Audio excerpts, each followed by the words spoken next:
Ziyafət müəllimin yardım aksiyası hələ də davam eləyir. Ziyafət müəllim artıq burada. Ziyafət müəllim, biz bunları nəyə borcluyuq? Vallahi mən deyim ki, bu mənim ürəyimdən gəlir, tam səmimi qəlbimdən gəlir. Bunu aynı soxma ağzıma içinə var.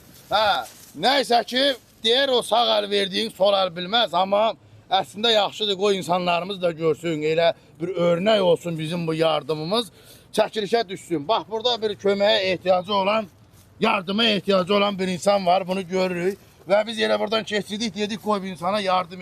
Buraya qədər söz danışırıq, burada mərfətin Xoş gəlibsin. Bir belə adam dərif dayanıb burada. Elə oğlu, bu çörəyi sana veririk ki, Verin. sən ac qalmayasan. İndi Çox sağ ol. Allah razı olsun. Çöldə barda qalan adamsan. Hə. Bunu veririk sana şirkətin adından. Ver. Bunu veririk sana insan. Hədə də verdi. Ala. Çox sağ ol. Olsun. Ala. Sağ ol. Nəysə ki, yəni bax, görsən götürür çörəyə qoyur yerə. Sonra da deyəsin ki, Ziyafət müəllim əsəbidir. Ziyafət müəllim vayım qadonası girir ağzımın içinə. Ziyafət müəllim bellir. O çörəyi niyə yerə qoyursan? Bahara qoy. O çörək sən çörəyi əlimdə saxlayamırsan. Gəl görüm bura. Gəl görüm bura. Allah şirmənin olsun. Çörəyi yerə qoyarlar. Olmaz belə şey qardaş.